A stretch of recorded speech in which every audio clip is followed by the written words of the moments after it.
TriTech Software, we do premium tax software for insurance companies, and we also do compliance services and consulting.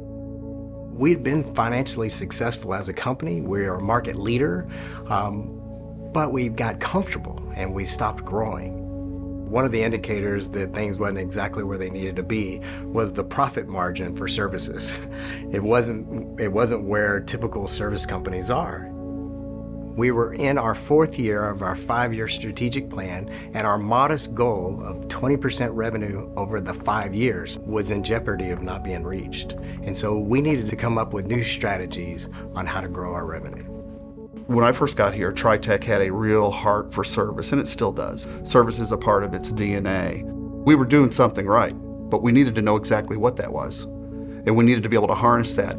And so the exercise of really studying, knowing, listening, learning, talking to clients, getting feedback, and assembling all of that information helped me to understand where TriTech was, and it also then helped me to envision where it could be. We all know what it's like to be a customer. We know what that experience is like when we have a good experience or a bad experience. How do we feel? And that's how our customers feel with us when we're giving them good experiences or bad experiences.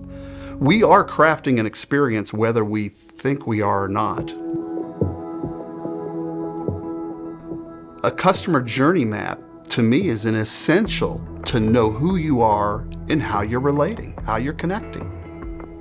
When I started laying out all of the different touch points for our customer journey here at TriTech, there were phases where we were not very aligned with the overall core value of what we wanted to do.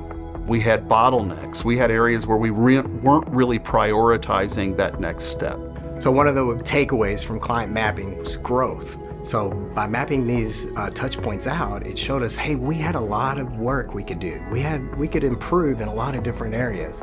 Having a customer journey just puts the relationship at the forefront of every business endeavor that we have. And so while the transactions come after, the relationship becomes the central focus. And that customer journey helps you map that out with intentionality.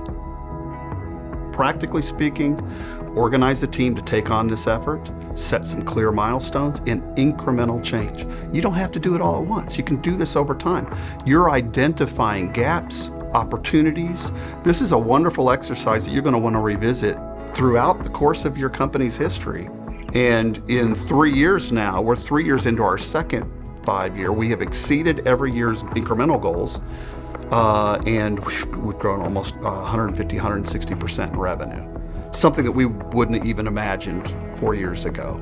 I think it's important for somebody to be looking out for the client experience.